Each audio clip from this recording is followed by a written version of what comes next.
welcome back to Dungeons and Drama Nerds, a podcast where we explore the intersection of tabletop role-playing games and theater. This is our fourth installment of Mice and Monsters, a module written by Matthew Minnicino. We rejoin the party in Bart Lovelace's laboratory, a very sort of stereotypical laboratory filled with jars of brains and scrolls and a large pit of psionic energy. So as you are entering the room, you see sort of all of this lab equipment on the sides of the room, jars of brains, these sort of arms that are meant to pull the brains off the shelves. You see scrolls and these sort of strange glass cylinders that have sparking masses of blue energy trapped inside. And then further into the room, you see the ground narrows into a 10-foot wide bridge leading to a central dais. And then you see two similar bridges leading off to the left and the right. So it's sort of shaped like a T. In the middle of the dais, you see this like kind of strange chrome cylinder that appears to be sort of vibrating at a very rapid speed, but at the same time it's being held in space as though it's sort of holding something powerful and desperate to emerge. On the dais, you see two buttons, one green and one blue. And then sort of standing near the bridge closest to you, you see a familiar sounding gnome with buck teeth and white hair and small spectacles, wearing a leathery apron, kind of staring at you blankly. Did you say he was a familiar sounding gnome? A gnome that matches a description that you have heard from many people. Oh. He is not making a noise that is familiar to you. Because I was looking forward to hearing that noise. He's not making any noise. He's just sort of standing there. And he matches the description of Bart, I'm guessing? Yes. Yeah. So he is standing there and he's looking around the room at a very kind of rapid speed. Like when he notices you, his eyes grow wide and his shoulders kind of rise up to his ears and he looks at you sort of transfixed, still kind of moving his head a little bit. Yeah. In a way that doesn't seem entirely human. Entirely human? Yeah. Got it. Well, This makes sense. He's a gnome. He's a gnome. So, right. Well, that doesn't seem entirely gnomish either. Does it seem like a mouse? Does he seem like a mouse? Mouse-like? He sure does. He does. He seems like a mouse. So that's the mouse, you guys. That's the one that was on the cave. The white one. Yes, his little friend. Yes. Ha. Whoa. Okay. Whoa. So we've been given all of this information right now. There's arcane, sort of like a pool of arcane energy over which this bridge and dais are held or whatever, are over them. Yeah. Okay. Are the arms moving? Is there anything else happening besides this like whirring, vibrating, dynamic thing over the central dais and Bart? No, there's nothing else moving. The arms are stationary. There's Bart kind of standing near the first bridge, and then this sort of vibrating cylinder in the middle. That is all that is going on right now. And Bart has seen us, correct? Yes. And he's not doing anything specifically. All right. So we should go up. We speak to him. Yeah. Hey, buddy. He just kind of looks at you, feeling a little bit of panic, and doesn't seem sure what to do. Okay. Oh. We calm him. Can we calm him down? Yeah. Everything's okay. Everything's good. No, we're not here to harm. There's no reason to fear us. We just want to talk to you, Bart. Are you Bart?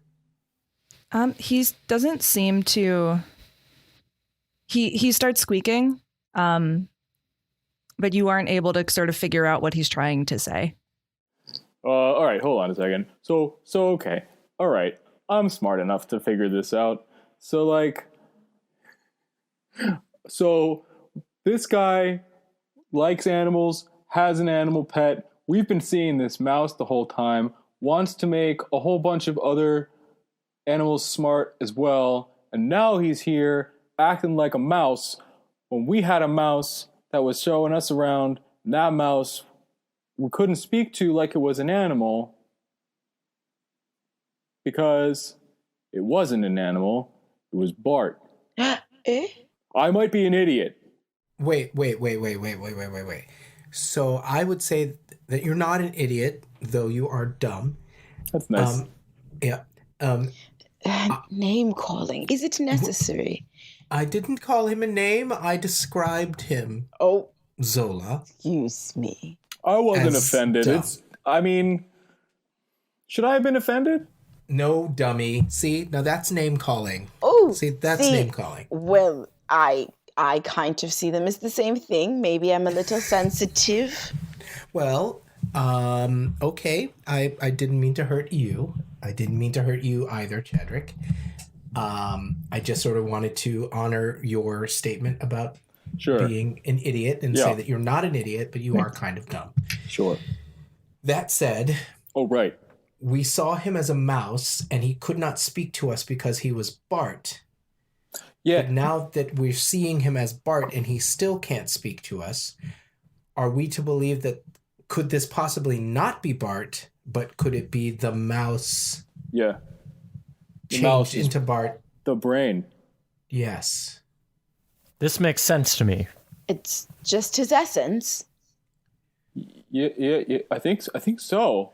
The essence of the mouse or the essence of Bart? Who can speak Bart to and animals? the mouse?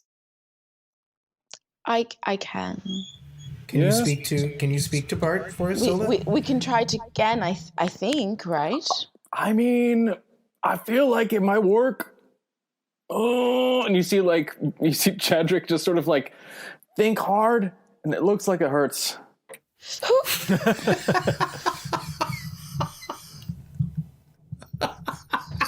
So anyway, I can't do it. But if anybody can speak to animals, now seems like I can send out something. There's a community. You can cast the speak with animals spell. Ooh. How How does it? What music makes that spell happen? I think last time we used Beyonce, but I couldn't remember any songs. So we'll go back into Beyonce because we'll stick with it and say, what do I remember offhand? If I was a boy. Oh, yes. That's what you get from me right now. I'm mysterious. Yeah. As you sing and cast your spell, you find yourself able to sort of tune in, and you feel a connection to Bart that was not there before. Your song is opening it up for us, Zola. Beautiful. Beautiful. What is he saying? What are you saying, Bart? Speak to me, please. Hi. I'm. You can call me Zola. Hi. Hi. I'm not Bart. Oh, who are you? Thalamus. Thalamus. Yeah. Great, Thalamus. These are me and my friends. We're here not to harm you. We're looking for some questions. Would you consider speaking to us? I don't really know a lot, but okay. Well, can you start with what you know? I don't want to bombard you. So tell me what you know. What are the things that feel right to you? My best friend did science on me, and now everything's weird. Okay. Okay. Well, that's a lot. Okay. Where is your best friend? You see him kind of look around for a second and then point. And at this moment, you see the mouse run up between all of you and run up onto Bart's shoulder. The mouse, you're Bart. Is the mouse Bart? Your best friend who's done all these things to you? Yeah, I did. It was okay. I wasn't mad about it. Just to be clear. Are you still friends? Yes. Oh, great. Okay, great. Beautiful. Okay, so how can we help? What can we do for you right now? What do you need? You see him look over to the mouse, and they kind of look at each other for a second, and then the mouse hops off and runs on the bridge towards the middle and then hangs a right. Oh. We're following. We follow. Let's follow him. Okay, follow. You all. Okay, Thalamus, we'll be back. We'll see you. Thank you. Oh, come. Are you coming? Yeah, he follows you. Perfect. He's coming. Come. Okay. As you start to run, can I have everyone make a perception check for me? Oh man. Oh, 20. Good start. Ooh. Oh. Is that a natural 20? Nice. I got a 9. Rolling. Got a 1. Oh. Gavin also got a 1 and has a -1 modifier for a total of 0. Wow. So Sriracha and Gavin book it And Chadrick is close behind, focused. They're all really focused on, okay, what's going on? What are we seeing? And I'll get to what Zola sees in just a second. You all kind of hang the right, and as you get further onto the bridge, you see sort of the rest of what this room contains. There's a chamber on either side of that central platform. In the left chamber, you see this enormous silver cylinder. It's 10 feet tall. It is vibrating in a very similar way to the cylinder in the middle, just much larger. And you sort of get a glance at this thing that is sort of riddled with wires and cables and moving in a kind of unnerving way. But as you turn right, you enter sort of a chamber that has a wire-laden device that is sort of throbbing with energy as well. It has a small glass box with a door on the side on its left and a gurney to its right. Zola, as you're following with Thalamus, you notice on the floor in the left chamber there's a circle of light that appears, and there's sort of shafts of light coming up out of the ground, and it appears as though there's some kind of figure materializing in that space. Can I speak to it? It doesn't appear to be like a full person yet. You see there is some kind of being that appears to be teleporting into the space. So while this is happening, so the three of us just keep following the mouse to the right, probably. Absolutely. Unless Zola says anything. That's what I'll do. All right. So you arrive in the right chamber and you see this sort of device. Yeah, it appears very, very strange. But yes, it has a box on one side, a gurney on the other, and some kind of device in the center. Perhaps this is the way we can switch Bart and the mouse's mind back. Yeah, where's the mouse? The mouse is just kind of standing with you all. And as you're having this conversation, you hear a voice ring out into the space. Halt! Whoa. Who said that? And I as take out my friggin' warhammer. You take out your warhammer. You see appearing in the space on the left side next to the sort of big silver cylinder. In the teleportation circle, you see Taffeta. We went right. She's over there on the left. Yeah. And she's standing in this sort of teleportation circle looking mechanism. And she yells, "You fools, you've fallen right into my trap. My friend Bart here discovered a rift between planes linking the prime material plane home to idiots like you all and the far realm home to beings of incredible power like my master Volthoom." Excuse Hold on me. 1 second, Taffeta. The only She puts her hands on her hips. here is Chadrick Bosley. Yeah. How dare you, What? Taffeta? Hey. How very dare you? How very Well, I'm by far the dare- smartest being in this room anyway, so... We'll just see about that, won't we? Who are you? Well, I am the one who very craftily convinced Bart to allow me access to the Gnaw and the material plane in exchange for my help studying psionics. I also gave him the blueprints for this psionic core, a well of endless energy that could power his silly little experiments with, what did you call it, Bart? Brain magic? This silly little man let me in and I used his brain-switching device against him, rendering him helpless. You've been looking a little mousy recently, Bart. I've been worried about you. Then I devoured Miss Lomehedge's brain and took on this form to hire silly bands of swaggering adventurers to investigate this lab and feed my master. Now that you've been all caught up, I believe it's dinner time. Hold this on, point- Taffeta. I need to ask you one question. She puts her hands back on her hips. What are psionics? Yeah. Oh, I know what that is. I think psionics is a little advanced for you. Sriracha, I know what that You'll is. see in just a moment. Wait, was that in character? Yeah. Yes, that was as tough. That was not me. Better be in character. Sure. I will jump through this Zoom screen. No, I love you very much. I would never say that to you. Yeah, no, I know. We know. I know what that is. But anyway, are you going to fight us right now? Taffet, are you trying to fight us right now? As you say that, you see her form start to melt away, revealing a tall humanoid with mottled purple skin and a large cranium whose face curls into several tentacles and whose fingers are very long and spindly. And triumphantly they crow, "I am Kosh, proud servant of Volthum, the worm that thirsts in the night." They raise their hands overhead and lower them again, tearing large holes in the very fabric of reality through which several dark forms begin to emerge. Oh, hell no. Oh, this is some bullshit. Nick, can you roll a d4 for me? That's either good or bad because I rolled a 4. Excellent. At this point, I would also love everyone to roll initiative. And then initiative. 8, 9, 10. 7.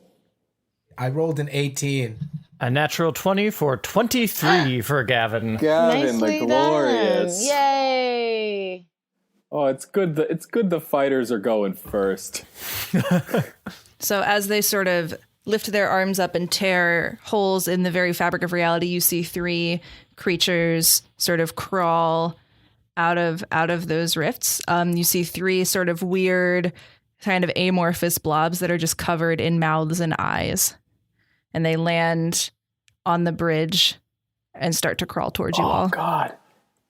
Are those gibbering mouthers? Are you fucking throwing gibbering mouthers at us right now? God damn it. Okay.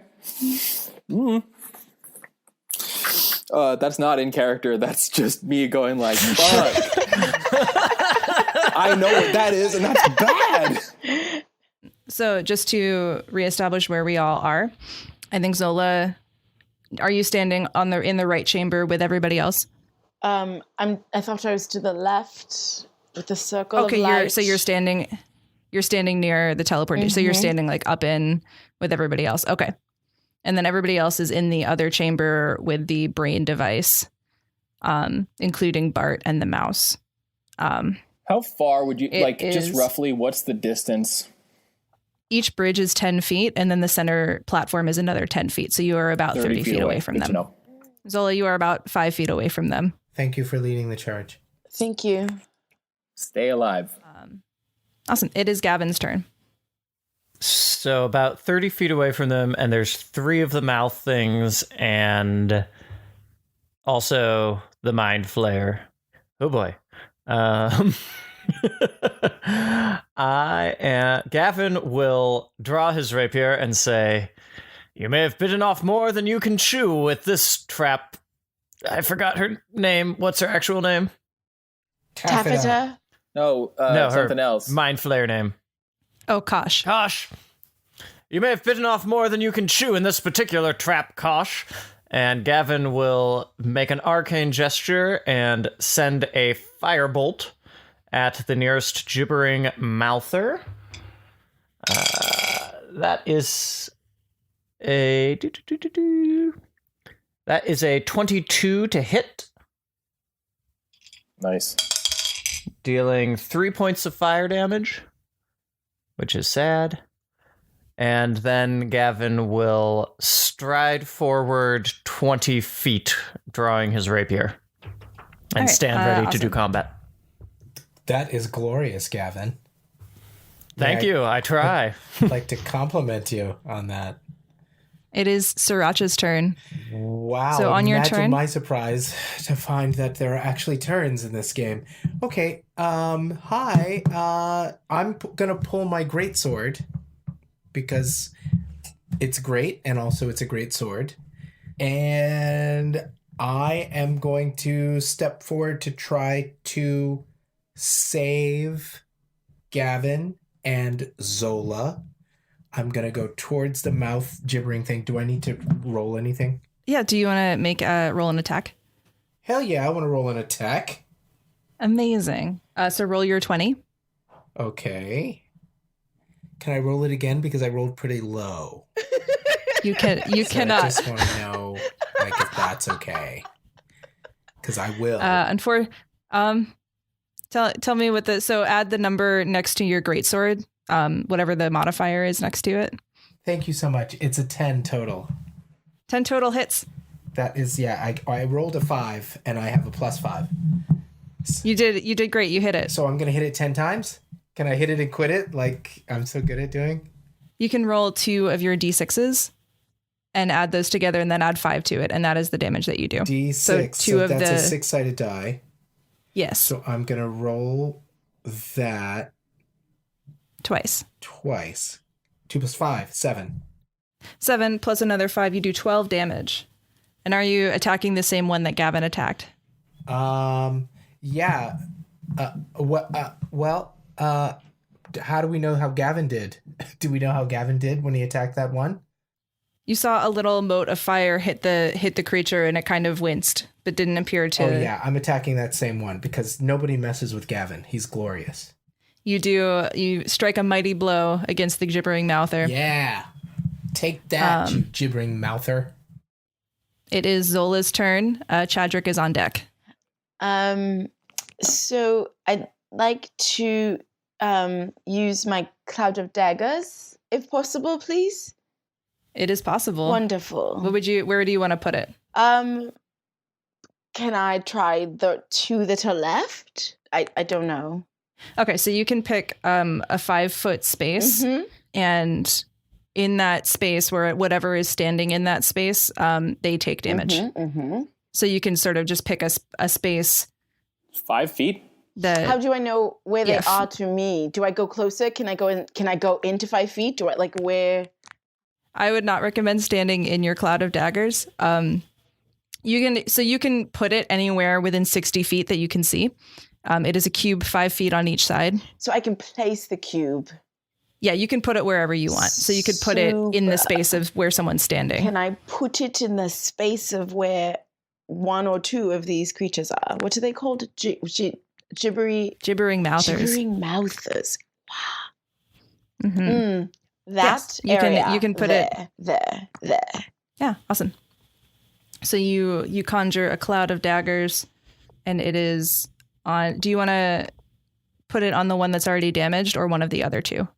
Can I one of the other 2 and try to get as many of them weak as possible at the same time? Yeah, absolutely. Awesome. So you do that. A cloud of daggers appears whirling around. Damage, all of in. Awesome. So it is Chadrick's turn. Okay, so seeing this really quickly, everybody's kind of clumped together right now. Yeah. Okay. Sort of on the further bridge, you see Gavin in the kind of the middle, getting onto the further bridge, you see Gavin and Sriracha fighting the gibbering mouthers, and then Kasha's standing over on the other side next to Nokuzola. With Zola. Is it possible for me to get to Kosh without taking any attacks of opportunity from the gibbering mouthers? You would take attacks of opportunity from 2 of them. 2 of them. Okay. In that case, I'm not going to run all the way up. I am, however, going to run up to at least engage with one of the other ones that the other 2 boys aren't fighting right now. Okay. And I'm going to cast Bane. And so as I like pull out my Warhammer, as I start running over and I start singing, I came in like a wrecking ball, turn up at a, oh no. I don't know the words to this one, but as it works. And so,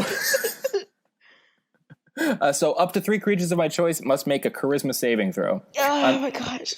I am choosing I'm choosing Kash, and I'm choosing the 2 unharmed gibbering mouthers. Okay. First, or let's do Kash first. That is 19. Saves. 8. Fail. 1. Fail. Okay, the 2 gibbering mouthers fail. Okay. And they have take a minus D4 to all of their attacks and saves. Yeah, minus D4 minus to all their attack rolls, and yes, that's what happens. Great, and then otherwise, as a bonus action, I'm going to sing a little ditty and provide my 1 bardic inspiration to Nokuzola. Nokuzola. Which it'll be like, come original, you got to come original, or something like that. And so you receive a D6. Yeah, right? That's what it is. No idea what's happening, but cool. You get a die that you can add to an attack or a saving throw. Or damage rolls. Or damage rolls? Because I'm a you're a Valor Bard. So you can just add it to any sort of roll you need on your turn or whatever, even if it's a save. So if you need to make a dice roll and you feel like it's too low, you can add that die to it and make it higher. Friend, thank you. That's what bards are for. Aww. Ah! That like dodged out of the way of some fucking gibbering mouther. Okay, awesome. It is Kosh's turn. They're going to do a mind blast. So I need... That sounds bad. What does that look like? They're going to put their fingers to their temples, and there's just a rippling wave of psychic energy that radiates out. I need everyone to make an intelligence saving throw. Ooh. The gibbering mouthers are also going to make this save 17. because Kosh does not care about them. 17, you succeed. 16. 14. 16, 14? Okay. Gavin got an 8. An 8? Okay. Chadrick, our 2 bards succeed, and the 2 fighters do not succeed. Ooh. And they are going to take... Even though I rolled a 14? You needed a 15. Oh. And did the gibbering mouthers? I'm going to do that in a second. Okay. Sorry. You all take 9 points of psychic damage, and you are stunned. And we're stunned, you said? And you are stunned. Oh, no. So you are unable to do anything until you fight off the psychic energy that is kind of paralyzing you. Remember the D4s these are saving throws, so you gotta minus those D4s for those gibbering mouthers. Hell yeah. Awesome. So that's a failure. Failure. Awesome. Nice. I rolled that 14, but I think my intelligence modifier is +2. Oh, then you succeed. You don't take that damage and you aren't stunned. Hell yeah.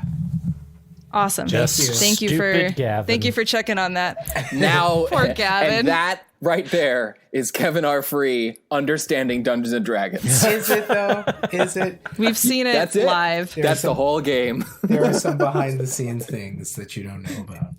The first gibbering mouther, the one that was engaged with Gavin and Sriracha, kind of withers and falls into the pit of psychic energy. The other 2 look very, very bad. Okay, it is the gibbering mouther's turn. The one in the cloud of daggers is going to take some damage from Nokuzola's spell because it's starting its turn in the cloud. Could you roll 4 d4s for me? 12. Sorry, 11. 12 total? 11. 11 total. The gibbering mouther in the cloud of daggers also kind of shrieks and withers into the psionic Slashed pit. to the ribbon. Woo, woo, woo, woo, woo. Bye-bye. It's all because we don't Incredible. know what psionics are. I do know what psionics are. Okay. So you are hearing from the mouths on the gibbering mouther. You hear all of this kind of terrifying babbling coming out of the mouths, but it has not affected you yet. Right, of course, because I'm not stunned. Sure. That's exactly why. It is going to... So this one is engaged with Chadrick. So it's going to attempt to bite Chadrick. Oh, no, Chadrick is dumb, but you're not going to mess with Chadrick. Is a 16 to hit? I have my shield up, so it is an 18. Ooh, okay. So it bites your shield and kind of gnaws on it for a second, and you bump it away. And it is going to also use its blinding spittle. So it is going to spit a glob of light towards Gavin and Sriracha. Gross. Holy shit, that's that coronavirus, so you see this, like bringing that in. You're bringing that into the game. Everything is purposeful. So you see this kind of big glob of yellow acid explode in this flash of blinding light around you. I need both of you to make a dexterity saving throw. Got a 15, and my modifier is 0 on that. What a treat. You succeed. How about Gavin? Gavin failed. I was What just did Gavin- looking to see whether the stunning affected it, but I rolled a 3 on the dice, so regardless. You are blinded and stunned. Blinded and stunned. Also, I just Gavin- checked, and because I was stunned, I auto-failed dexterity saving throws anyway, so... So you do not succeed. You are also blinded. Okay. It is Gavin's turn. You can roll another intelligence save for me to try and fight off the stun. Let me find any other d20 real quick. Very, very fair. Okay. Hey, that one is a natural 20. Ooh. All right. You feel your muscles start to loosen. You are still blinded, but you feel like you can move, and you kind of regain a sense of what's going on. So Gavin shakes his head to clear it, and then sort of gazes around. Do I have the idea that there's anything I can do to, like, you can't see? I can't like wipe the spittle out of my eyes or anything like that. You kind of feel it starting to go away, but you get the sense that the effect will last until the Gibbering Mouther's next turn. Cool. It's like a chemical thing. Okay. You feel it's starting to go away. You sense it'll be gone soon, but you can't do anything about it right now. Okay. Right before, since it acted right immediately before me, in the instant before it spat at me, would I have been able to see whether there was a 15-foot like cone-shaped area ahead of me that was full of enemies and clear of my friends? You were not able to see that. Also, this Okay. You save at the end of your turn, so you can't do anything this turn, and we're gonna hop to didn't even realize Sriracha. that. Okay, Yeah. great. Sorry. No worries. But good information for next time. It is Sriracha's turn. You have Kosh standing next to Zola on the far platform. You have one very bad-looking mouther left. Yeah, you know what? I'm going to make ghost blades come out of me in a 5-foot radius. Ooh. And I'm going to hit everything near me. Amazing. Including Gavin, or are you going to skip I him? want to skip Gavin because I don't want him to get hit. He's glorious. Thank Hello. I appreciate that. Thank you. He's part of the team. So I need to roll my 20? Okay, so you, at this point, unless you want to move... Actually, I don't think there's not a place you can stand where you could hit both enemies at once, so are you going for the mouther? I'm going for... who's in the most danger right now? No, Zola. Yeah. Zola is absolutely in the most All right, danger. so I want to go for whatever's right at Zola. Okay, you're going to run past the mouther. I'm running past the mouther. Yeah, you will take an attack of opportunity if you want to get to the other side of it. So it's going to try and bite at you as you run past it. And that is 14. Ow. What is your armor class? My armor class is 16. 16. Okay, it doesn't hit you. It tries to bite at you and it kind of slobbers on you for a second. You just run right past it. Deuces. Okay. So then you're going to make ghost blades come out at the Mind Flayer. Yeah. Amazing. Tell me what exactly you're doing, What am I doing exactly? or what the spell is that you're doing. Yeah, sword burst. Sword burst. Yeah. Incredible. You're incredible. Oh, Even though you're the mind flayer right now. I am the Mind Flayer right now. All right, awesome. So Kosh is going to make a dexterity saving throw. That is a natural 20. Oh, So they are going to succeed on that saving throw. on saving itself? Yeah, it successfully evades your burst of swords. What? Okay, mind flayer. It's on now. It's on. I got magic for you. Wait till my next turn. Punk. All right. Don't do anything. It is 6 seconds. Zola's turn. So you still have your cloud of daggers up. Okay, you are not able to move it, but you still have it hanging out on the bridge. And you also have this big mind flayer standing next to you. Oh, so many things happening right now. Is it possible to speak to this creature? Yeah, what do you want to say to it? I want it to sacrifice its life for me. Are you doing a charm effect, or are you just asking? Am I what? Are you using magic of any kind, or are you just asking it? Oh, To kill itself. I mean, the option where it doesn't really have a choice would be great. So a spell? I'm asking if you. A spell? I don't know that you have an ability that lets you just. Okay, so then we'll talk to it and figure out if I'm as charming with animals as I am with human beings. I'd rather it do itself. But anyway, I guess we could just attack. It would be a very, very difficult persuasion roll to get it to kill itself. I figured. Because you asked. But we'll move on.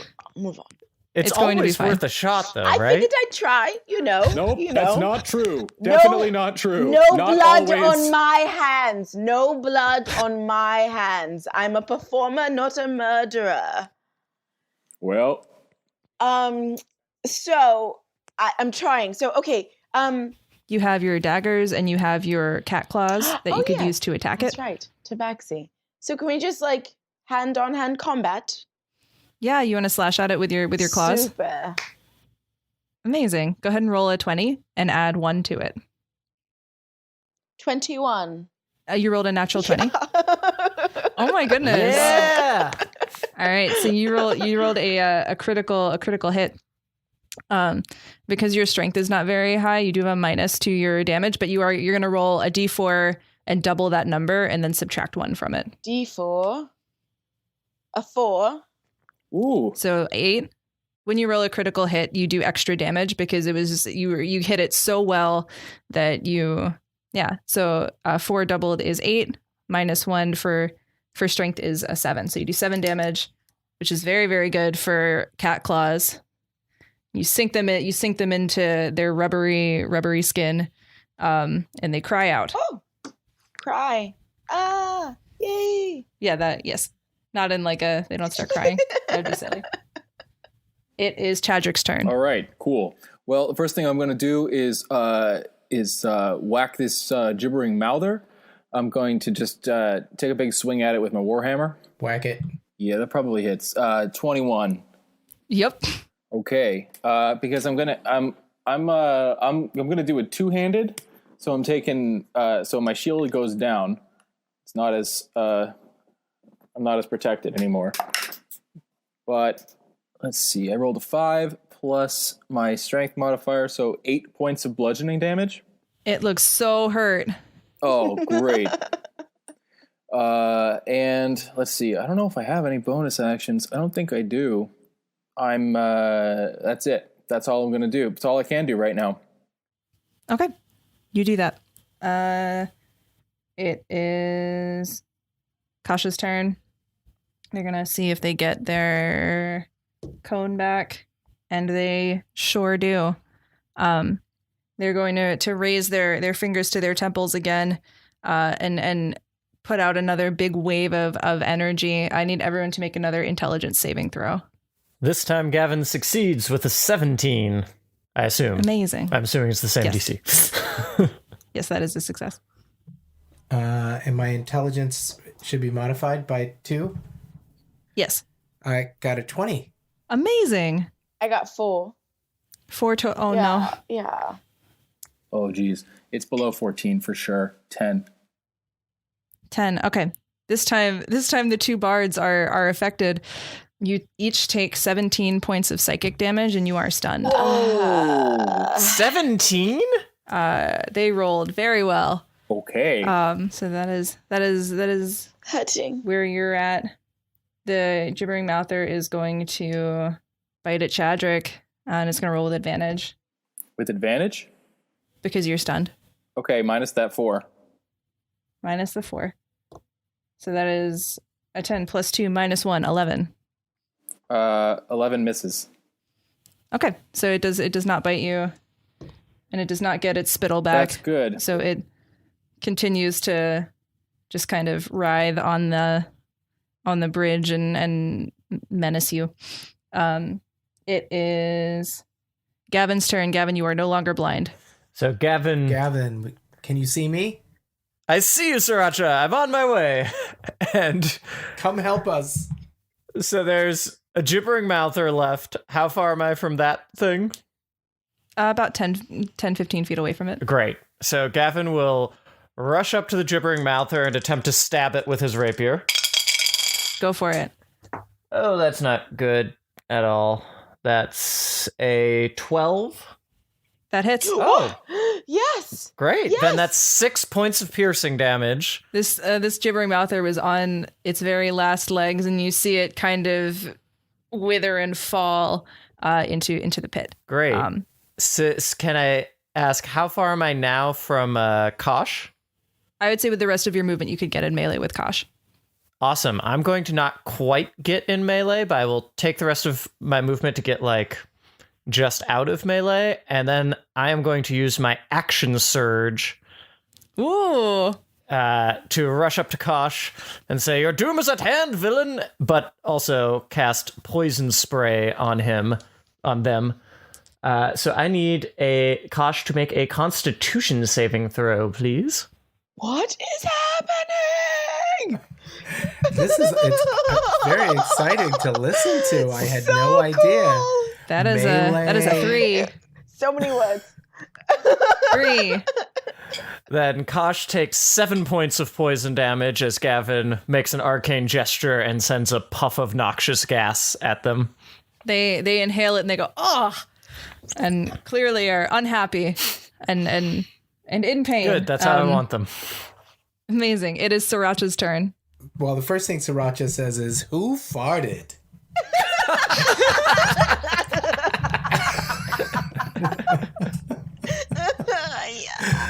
And then the next thing Sriracha wants to do is I want to use my green sword thing. Your green flame blade. Yeah. Amazing. Yeah. I want to finish off the Mind Flayer. All right. Go ahead and roll an attack for me. So roll your 20 and add +5. 17 plus 5 is 22, right? Yes. That's what I got. Hell yeah. In this Hell yeah. So roll Green flame. roll 2 d6s. So what? 2? Roll 2 d6s. Okay. The 6-sided die. 4 plus 5 is 9. Ooh. And then that's another 5 on top of that for your modifier. So that is 14. So the flames from my blade, they jump out from the blade and they form people that look like me, but they're like green flamers. You know what I mean? Like green flames. Mm-hmm. And because I'm just a regular flamer. Anyways, the green fire people jump out of my sword and they start doing flips and they surround the Mind Flayer and flip around and keep licking him with flames. Lick, lick, lick, lick, lick with the flames. Ooh. With the green flames. Take it all, Flayer. Take my flame, Flayer. They are taking the flame and they are not happy about it. They seem to, you see them kind of, their eyes start to dart around in panic. Awesome. It is Zola's turn. Oh, wow. Zola is just in awe of this entire thing. So some more attacking then. Do you want to attack with your claws or your dagger? I'd like to go with my claws again. It worked well the last time. Okay, go ahead and roll a 20. Super. Oh, 3. 3 plus 1 is 4. That does not hit. You see Kasha's not even paying attention to you and just kind of swats your hand back out of the way. Very disrespectfully. My bad. You also, as a bard, you can inspire other people with your bonus action if you want to give them a d6. Wondering if that's a now thing or after thing. It is a on your turn right now thing if you want to give another person in the party an inspiration. Whose turn is it next? It is Chadrick's turn next. Let's go that way. Okay, awesome. How do you inspire him? You can yell a word of encouragement, or you can sing, or whatever you want. Can I use my body? Yeah. Great. I have a wonderful dance that I put on for him. I start at the top, all the way high up on my hind legs, as though I am a human, and I do this lovely thing as this large creature. I use all of my ballet form, and I just do lots of circles and winds and formations that open the air, and soon, all of a sudden, he can just feel the power coming from me, and it generates, and then I shoot it into him. Incredible. Chadrick, you are inspired by this phenomenal show of strength and womanhood and power. And you're like, you know what? I can do anything. And it is your turn. What would you like to do? Really quickly, can I how hurt is everybody around? Is Zola, what are you at in hit points? I don't know. So you took 17 damage and you have 19 hit points total. Oh. So you are I'm unwell. low. Yeah. Low. Yeah, me too. I think I can heal, but maybe I can do that on my next turn. If you survive, how is Kosh doing? They are bloodied. You're bloodied? All right. I'm going to... you see Chadrick is also very bloody as well. Looking pretty beat up. And he decides still just going to run. He's just going to be like, fuck it. And he just like runs up to the thing, to this mind flayer, and is going to wail on him with a two-handed strike on the warhammer. That is 17. It's a 22 to hit.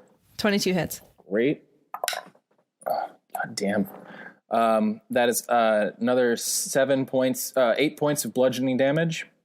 Hell yeah. And in that moment, he is also going to expend a superiority die and add a d6 to that damage. With 6 additional damage. So add a 6 to that bludgeoning damage. All right. And this is a distracting strike. So the next attack against this creature has advantage. Awesome. So you see Kosh kind of look around. It is their turn. What they're going to do, you see them look around and they look nervous for the first time that you've really seen them kind of lose their confidence. And you see them, they're kind of standing near the teleportation circle. They're going to use their movement to get in the teleportation circle, and you see it start to light up around them. Do you get attacks of opportunity for that? They were kind of already in the space. Okay. They're just centering themselves. Yeah, you're all still in melee with them. Great. But yeah, they don't disappear, but you do see this teleportation circle start to light up around them. It is Gavin's turn. Can I attempt to shove Kosh, like just body check them out of the circle? Is that an athletics check or something? Yeah, you can do a shove attack. Make an athletics check. Great. And does that count as an attack for the purposes of Chadrick's thing? Yeah, it is a special melee attack. Awesome. Ooh, then that is a total of a 21 on my athletics check to knock Kosh back out of their teleportation circle. They rolled a natural 1 on the first roll, so can't get any worse than that. You successfully shove them into the space out of the teleportation circle. And that is your action. Yep, that's all I want to do. Okay, awesome. You do that. It is Sriracha's turn. Would it be possible to go at the flare again with my big green flamer blade? Yeah. Do you want to run to the other side and attack him? Yeah. Awesome. So I'm going to run to the other side and I'm going to attack him. So I need to roll. Yeah, go ahead and roll. Roll. Roll your attack plus 5. It's a 10 total. 10 total. That does not hit. You kind of you get there and you go, but they dodge out of the way. That's bullshit. And are able to avoid your attack. Gosh, I hate you. It is Zola's turn. They are no longer right up next to you.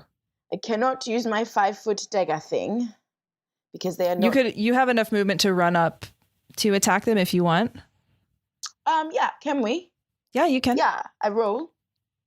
Okay, so go ahead and roll an attack with your dagger. It's so terrible. It's a 1. Okay, that is not gonna succeed. Nope. The change of environment, for some reason, even though it's only 5 feet away, y'all are really having a hard time. It is Chadrick's turn. Okay. Well, I'm going to step right into the teleportation circle where it was, and which should bring me right up to it, and I'm going to take another two-handed swing. Hell yeah. Oh man. God damn. 8. 8. Not gonna hit. Yep. Okay. Yeah, that's it. So you see on Kosh's turn, the teleportation circle is getting brighter and brighter, and you see they put their hand up to the cylinder in the space. and you see a bunch of cracks appear in it. It starts to kind of rock dangerously from side to side. And then Kosh yells, "Later, losers," and runs into the circle and disappears. With me? Not with you. You stay in the circle. You stay in the space of the circle, and they disappear alone. No. Hold Can on a anyone second. follow? Hold on a second. I just want to understand really quickly, because I stood in the space. So did they push me out of the space to teleport? I was thinking they stepped in, and as soon as they breached the side of it, they disappeared because they've been charging it. Sure, that's fine. Cool. Or you can. Okay. Do you want to do a contested athletics roll? Absolutely. See if they push you out of the Are way? you kidding? All right. I totally do. Yeah, let's do it. What's happening? We're seeing if the Mind Flayer can push me out of the teleportation circle to get away. 26. Kosh rolled a natural 20. Oh. But the total is not going to be higher than a 26, Yeah, I rolled a so I natural need to see if 19. it automatically succeeds. Yeah. That's a really, Because I know the oh my rules God. This is where the rules get interesting. These are the rules get annoying. I feel like I'm going to put 20 cents on the answer being no natural 20 for skill checks. They change it every edition. It's a fun little game they play. In 5th edition D&D, they're not automatic failures or successes. So, okay, you push them back, but they have overloaded the core. The core is rocking back and forth in a way that is unnerving. Yeah. That seems bad. Yeah, so it is Gavin's turn. Would it be an action of some type to see if I can figure out what Kosh did to this core and if there's any way to stabilize it? Go ahead and make an investigation check. Investigation, okay. That is... Oh, not good at all. Gavin doesn't know anything about this. That's a 5 total. Nope, you're not sure. Was that my action? You just know I'm going to say it is your action to kind of poke around and then look at it. Great, then I will run over. If I have the movement left, I will go stand next to Kosh to be threatening, but that's it. Okay.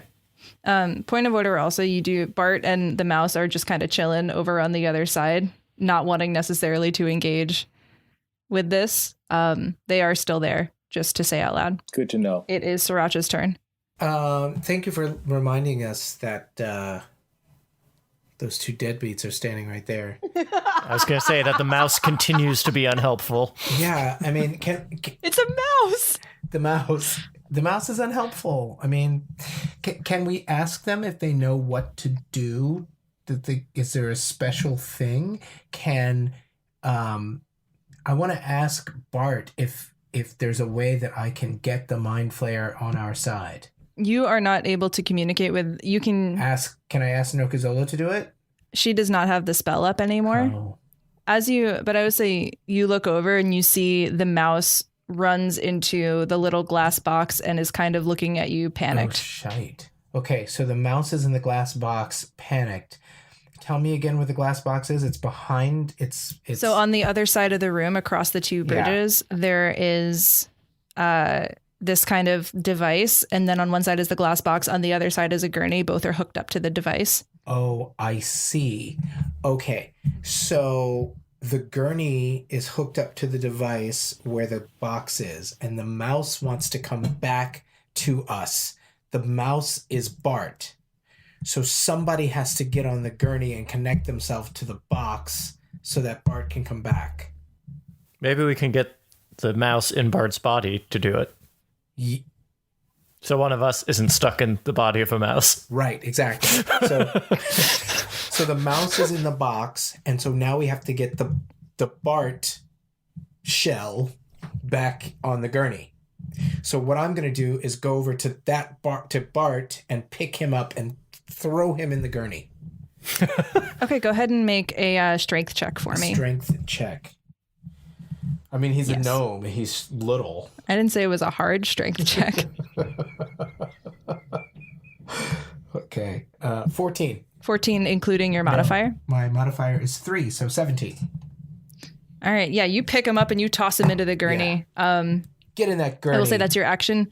It's your action to do that. So you aren't able to activate the device on your turn. Yeah. But I can get him on there and hold him down, right? Yes. He is also being very, like, he's not fighting against you. Oh, okay. But then I don't need Yeah, to hold down. he is cooperating. Okay, cool. That's good. Hold him down anyway, just in case. Oh, man. So it is Zola's turn. Okay. So how do I activate this thing? Do you want to run over and see? Yes, please. Okay. You do that. So you, as you're running past, you notice there are 2 buttons on the center cylinder as you pass it. Okay. And then the device doesn't appear to have like a lever or a switch or anything. You just see these kind of 2 buttons. There is a green one and a blue one. I pressed the green one. Okay, you press the green button and you just see didn't even hesitate. It was amazing. you see the device activate, and you see this blue energy pulsing into the glass box and through the wires into the gurney hooked up to Bart. And you see at the end of your turn, the mouse begins acting much more mouse-like, and you see Bart get up off the gurney and say, "Oh my goodness, thank you." It worked! You did it.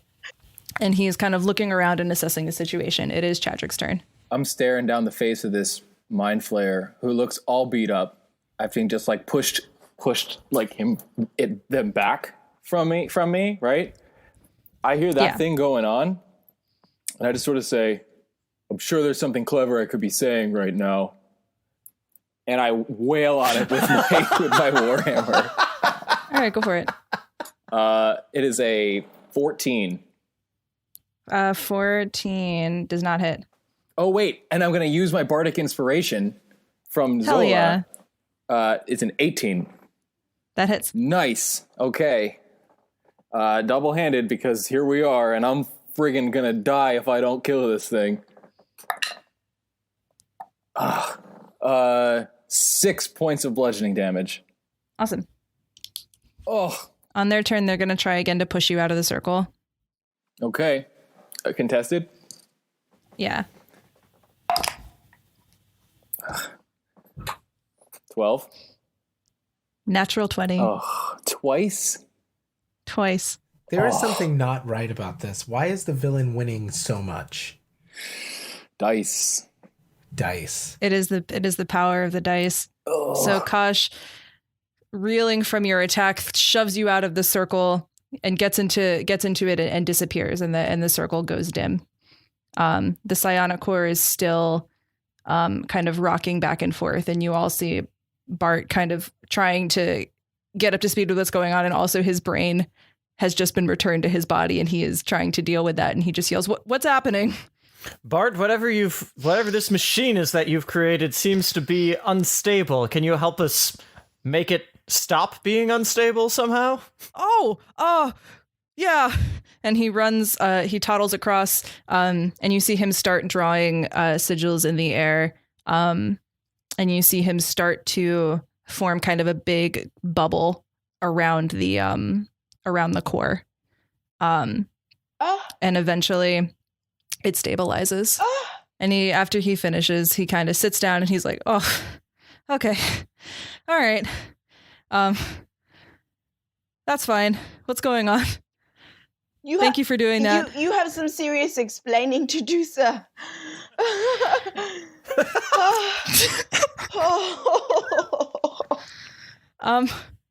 Are you all okay? No. I think Barely! the question is, are you Barely! okay, Bart? That's the question. Are you okay? Well, he is. We helped him with it. Well, I'm talking about his mind, Nokuzola. Hold on. And he gets up and he walks over to his shelves and he's kind of sorting among a bunch of jars, and he brings out a few bottles of red liquid. Oh. And he passes them out. These are potions of healing. If you want. Yes. Thank you. Yes. I'm just gonna put mine in my bag. Okay. You put yours in your bag? Because I'm okay. I mean, I'm not. I don't need to be healed right now, and I don't trust you, Bart. Oh. All right. So I catch Bart up to speed, and I say basically like, so Tabitha, whatever, Taffeta, is a mind flayer. You know that now. I did. Well, I knew that. I'll explain All everything. right, listen, because where is Taffeta going? Do we have how much time do we have? Find out in 2 weeks what Bart knows on Dungeons and Drama Nerds. Dungeons and Drama Nerds is produced by Todd Brian Backus, Percy Hornak, and Nick Orvis, and is mixed and edited by Anthony Sertel Dean. Of Mice and Monsters, our Dungeons & Dragons 5th edition adventure was written by Matthew Minnicino, featuring Christopher Diercksen as Chadrick Bosley, Kevin R. Free as Sriracha, Rene Goddess as Nokuzola, Nicholas Orvis as Gavin the Glorious, and Percy Hornak as our Dungeon Master. Find us on Facebook, Twitter, and Instagram at DN Drama Nerds. Check out cast bios on our website, dungeonsanddramanerds.com, and tune in next week for another episode of Dungeons and Drama Nerds.